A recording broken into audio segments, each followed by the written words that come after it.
These cursed VHS tape stories are too terrifying for even the most daring person to watch. I'm gonna share a couple stories that have shook me to my core and sent a chill down my spine. The first story is titled, What Comes Next? It's a strange and unexplained story I found on a page dedicated to creepy real-life stories. This is about a guy named Michael who grew up in the digital age. He loved smartphones and would always go for digital over real-life social interactions.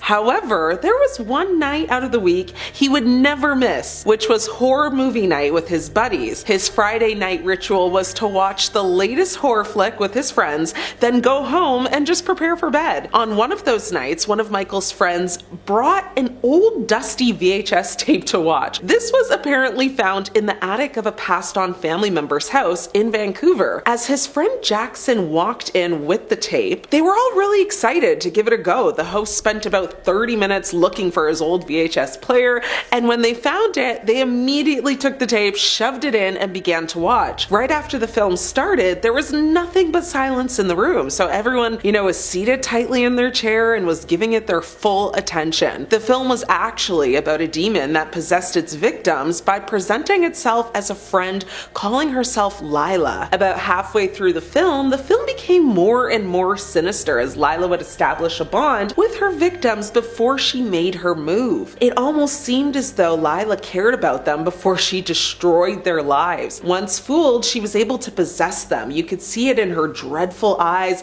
long teeth, long nails, and shrunken face. The style in which the film was shot also made the group very uneasy, as it was mostly presented in the point of view of the victims and even the demon, making it unbelievably realistic. They began to feel breathless and helpless when the film ended, with Lila playing hopscotch with a group of friends that she met in a park. After everyone had finished watching the film, Michael, along with everyone else, was feeling physically exhausted from the film and just needed some fresh air. He didn't like what he had seen and wanted to basically just forget about it. I mean, I don't blame him, honestly. They then decided to watch a comedy to let some time pass, and after a short while, Michael was feeling good again and had basically forgotten about the film. The group then went to get some fast food and then went their separate ways. Now, later that night, Michael decided to de-stress and relax by playing some online slots before bed.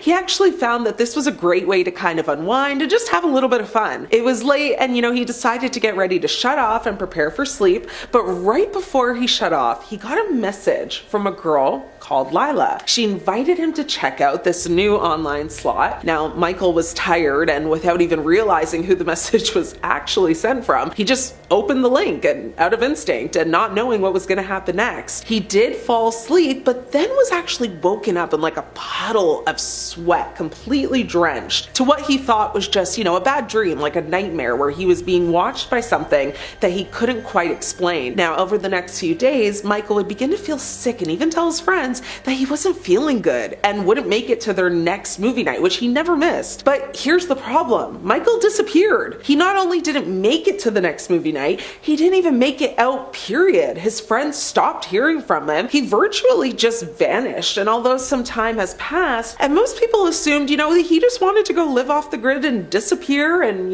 close everyone out, his close group of friends actually think otherwise, and they are convinced it has something to do with that VHS tape that they probably shouldn't have watched in the first place. Creepy. This next story comes from a Vespertine on Reddit. This person claims they inherited a collection of paranormal VHS tapes from their uncle, and they took them actually to a shop to try and sell them off. This person explains that throughout the 80s and 90s, his uncle recorded various tapes on his Retrovision TV and picked up some pretty spooky stuff. He explained that with his last breath, he told him to unhook the VCR and hide it with the tape collection, and so he did. But not even a day later, the Retrovision was gone, but the tapes were left untouched. He said, I don't know who took it or how they knew about my uncle's passing so quickly, but I can only assume they didn't know about the tapes. I was terrified that they'd find out about the modifications and come back for the tapes, but they never did. And they've been in my possession ever since. Now, he continued to say, my uncle told me to never watch the tapes alone, and I was too scared to ever tell anyone else about them, so I've never watched them. I don't know what's on them, but I know the kind of things you can see on a retrovision, so I figured they might be worth something to the right buyer. Now, this shop owner looked at his collection of tapes and actually read them out. One was titled "And We All Fall Down," another titled "Crying Girl in the Woods," another was labeled as "It's Already Too Late," and one with the title "Pity Us." Now, the shop owner asked, "If your uncle's been gone for about 20 years or so, why are you only selling them now?" He responded by saying, "Well, I was pretty much still a kid when he passed, and by the time I was old enough to start looking into my uncle's occult connections, I had largely forgotten about the tapes. I just recently started poking around on HeroichHollows.net to see if I could find anything that might have had anything to do with my uncle, and that's how I found out about this place," which is the shop he was at. Now, the shop owner said, "Listen, kid, before I make you an offer, I'm going to have to check at least a few of these to make sure they're legit," nodding to the 13-inch TV and VCR combo that he already had waiting on his desk. Now, he hesitated for a moment. He knew before, he came in that he would need to watch the videos, and he had been looking forward to finally actually seeing what was on the tapes himself. But after so many years of avoiding the tapes, he was perhaps understandably, wary of what would happen when he finally unlocked their secrets. He said, "You think it's safe? If so, then go ahead." After a few seconds of static, a grainy and kind of desaturated image of a man in a chair, he appeared on screen, this man. He was sitting in a chair. The chair was cast from rusted steel, and while the room he was sitting in there was pretty concrete as far as they could see, the man was completely bald with a drawn and haggard face. His eyes were kind of a jaundiced yellow, and his skin was brown like aged paper and hung very loosely off of his face, as if he had recently lost an enormous amount of weight. Now, his clothes were ragged and woven from, some coarse and kind of faded fabric, and he wondered if he was a political prisoner of some kind. He held his gaze on the camera for a few seconds, looked down at a scrap piece of paper in his hands, and then cleared his throat and said, "It wasn't our fault. They demanded sacrifice. They demanded obedience. We could not resist. All of our strength of mind and will and of our flesh was sacrificed in their name, and we had become too weak to resist." This whole speech went on for several minutes, with him talking about, sacrifices and just a lot of other cryptic things. The boy and the shop owner heard some sort of signal playing over the man's speech, and they said it was very unsettling, and it was kind of like Morse code. Now, the shop owner started to desperately press stop, pause, and eject on the VCR, trying to get the tape out. When the tape continued to play, he then knocked the TV to the ground. He then grabbed his cane and actually swung it at the TV to smash it. The shop owner screamed in frustration, falling to his knees, and basically said that, this was like a psychotronic signal that they heard, and once it was deep enough into their brains, it would pull them into a different reality. How he knew all this, I don't know, but they said they started hearing loud noises, and he forced himself to look up, and when he did, he said he saw the silhouette of a demon among them that was slowly stretching its arm out to him. He said right before this demon kind of touched him that the shop owner hit it with his cane again, and suddenly everything just disappeared. The shop owner said these tapes have the power to summon demons and bring them into other realities, which is why his uncle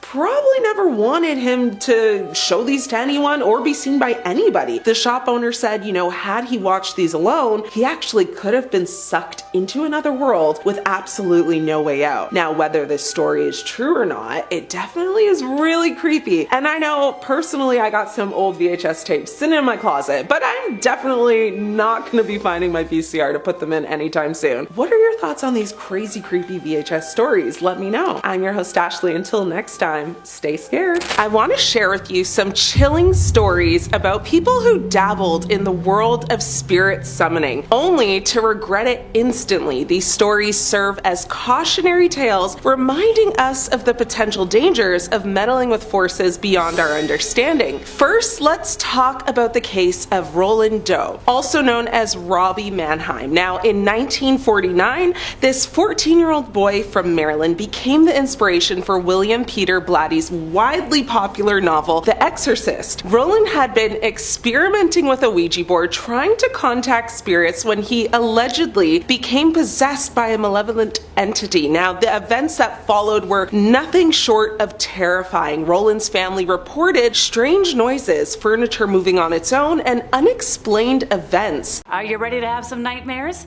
Today we have Bigfoot, UFOs, killer clowns, and more. I promise phobias, and I never break my promises, especially not to the internet. Question for you, what kind of videos scare you the most? Let me know in the comments and let's unleash some horrors. Let's start off today with a cryptid and work our way up to the big guys. So a YouTuber uploaded a video that was apparently filmed on September 26th or 27th of 2013 in the woods around Montreal, Quebec, Canada. In the video, an unidentified man films himself walking through the forest at night. Now, we're not sure why he does that, and also, the original video has since been taken down, which might have had context. I'm pretty sure he's looking for something.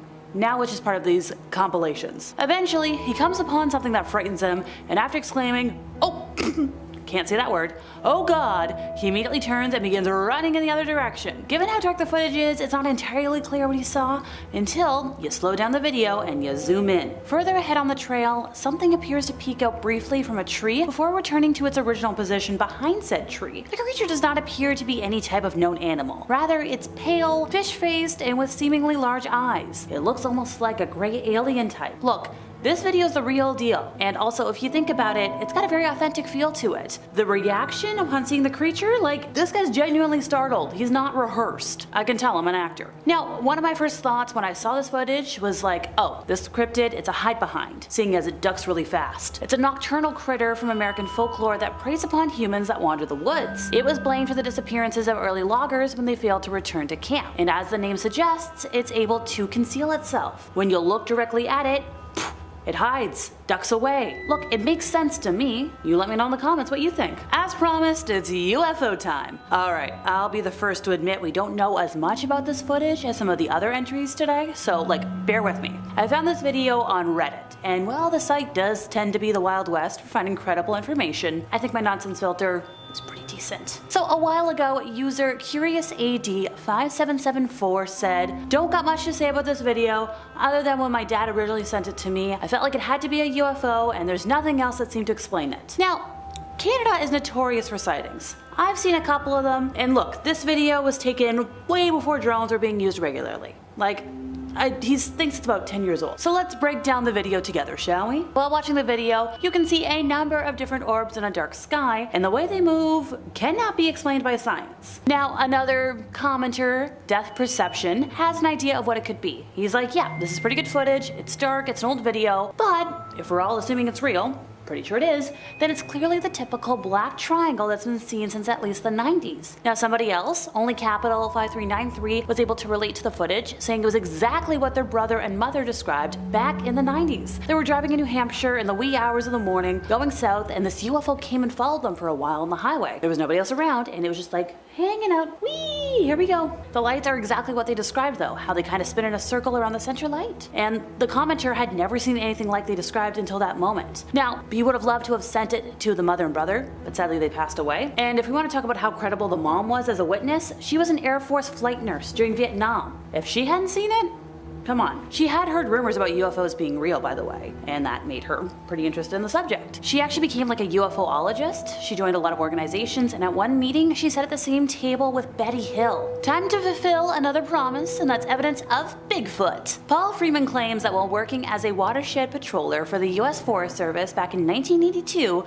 he encountered a Sasquatch, or Bigfoot, near Walla Walla, Washington. Now, him being a whistleblower and talking about knowing about Bigfoot brought him a lot of criticism and disrupted his family's life, causing him to quit the job and relocate. But he returned to the area in 1984 and devoted the rest of his life to a search for evidence. He collected hair, photographs, and a wide variety of casts of footprints and other body parts. Now, in 1992, he followed a series of tracks near Deduct Creek and got a close-up video. I'm also pretty sure some of the footage is from 1994, which was when he captured video near the Blue Mountains region of northeastern Oregon. Now, the recordings are considered authentic by quite a few Bigfoot investigators, but sadly for us, a lot of the resolution is too low to be considered conclusive. But I'm pretty sure these videos hold credibility. Could they have been hoaxed? Sure, but I have too many doubts for it to be a fake. And also, the videos offer the possibility that these creatures have supernatural abilities. Now, if you're asking, yo Alexa, who's this Paul Freeman guy? And like,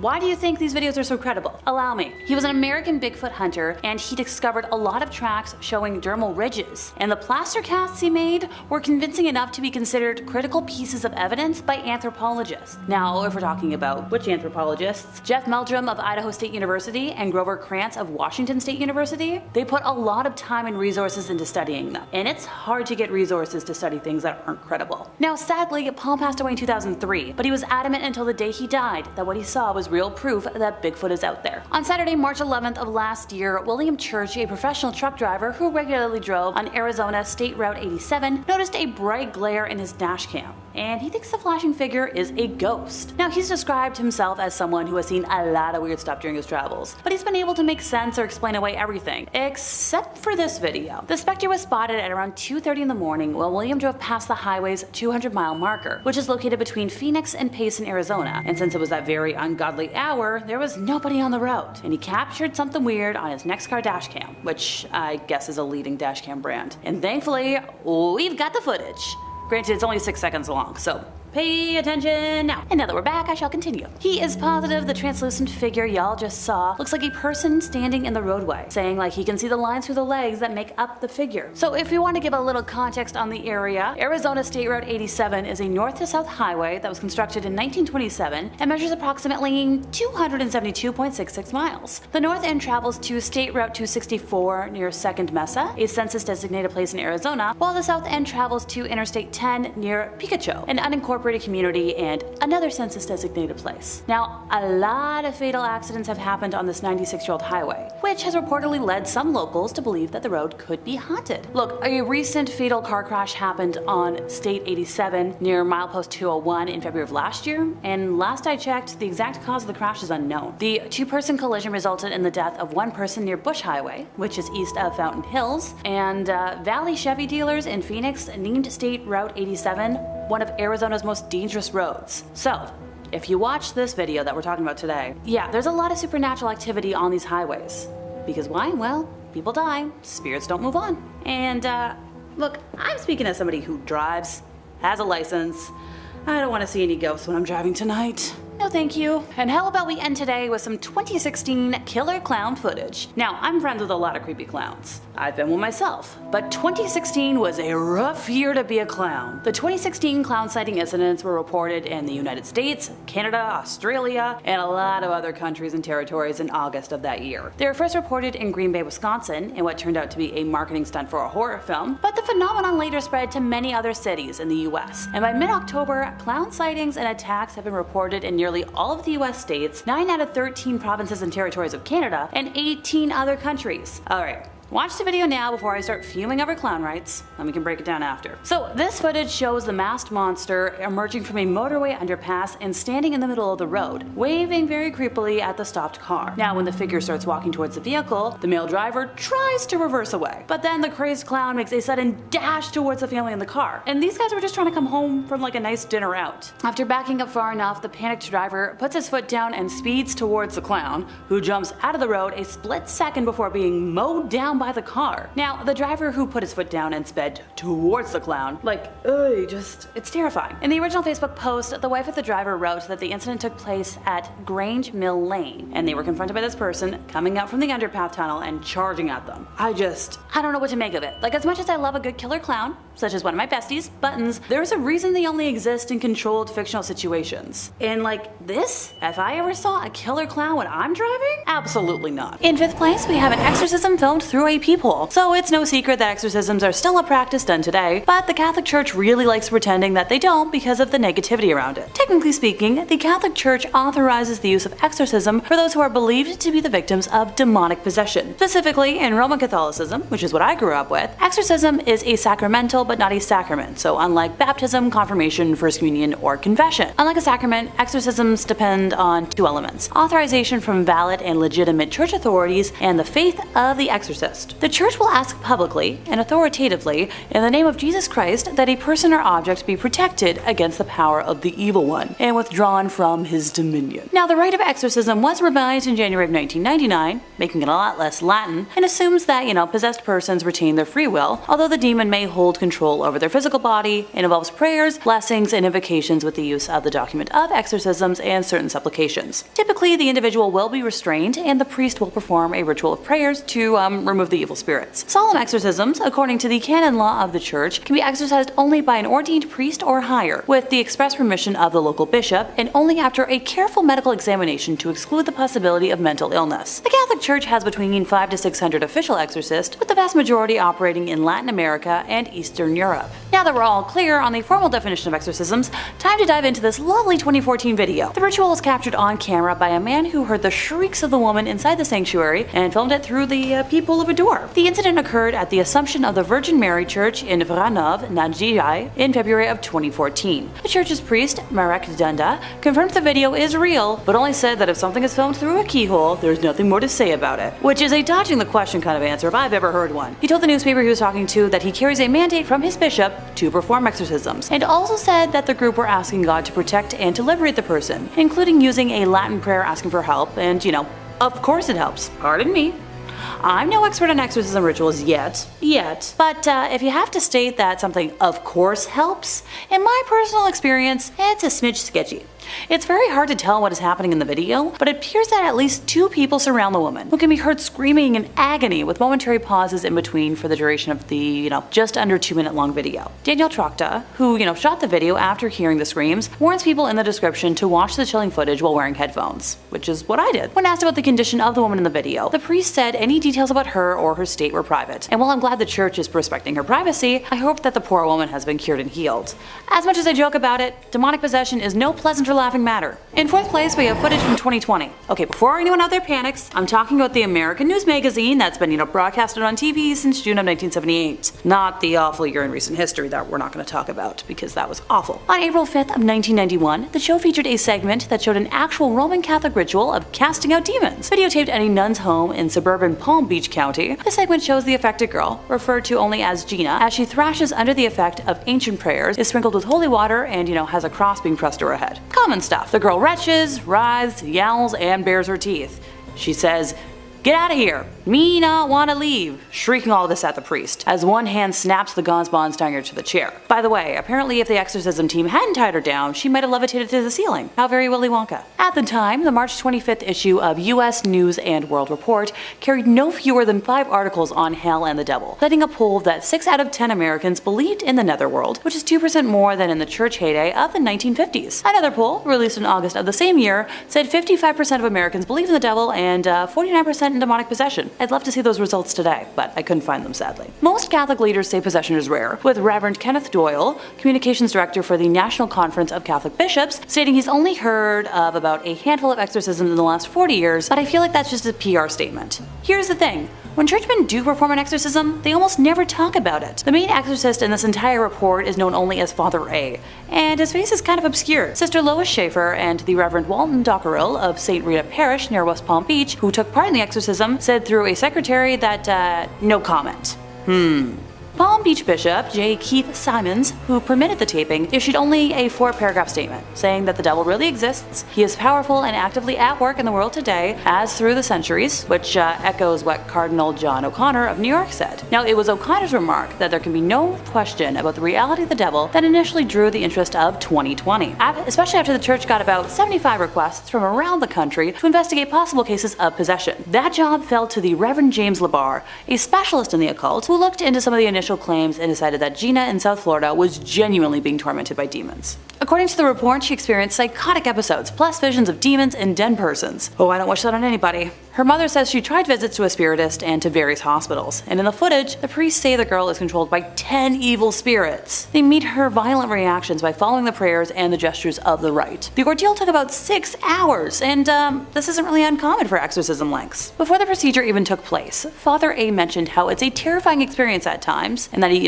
could die tomorrow, or be attacked and taken over. Evil spirits like to take their time leaving a body, and not without a fight, and that leaves all of the parties involved extremely drained and exhausted, and vulnerable. Also quoted is Dr. Warren Schlonger of Miami Children's Hospital, where Gina was treated before and after the exorcism, and he did note that her condition improved afterwards. Father A, though, is still troubled. He believes the devil is disturbing his sleep, attempting to weaken and destroy him. He counts that as the price he must pay as a church point man against demons. Now, I know, someone's about to ask, but Alexa, didn't you say you'd be talking about hidden footage? The church tried taking this footage down from the internet because they didn't want it to be public anymore, but thankfully they haven't succeeded. In third place, we have the director of The Exorcist. Now, unlike the last two mentions, this footage is missing and locked up, never to be seen. The director of The Exorcist has mentioned in interviews that he was allowed to film a real exorcism at the Vatican, of all places. William Friedkin said he was taken aback at how close the ceremony was to the exorcism depicted in his 1973 film. He said that he doesn't think he will ever be the same after seeing this astonishing thing. Now, he says he intended to shoot The Exorcist as a horror film, but the more he learned it, the more it became a supernatural tale instead. So while the book this was all based on a 1949 case of an American teenager called Roland, Friedkin said the Catholic Archdiocese of Washington, D.C. asked him to change the gender so as to, not draw attention to the young man. But in reality, the director said that it was a young man of 14 and not a gal who was allegedly possessed. Now,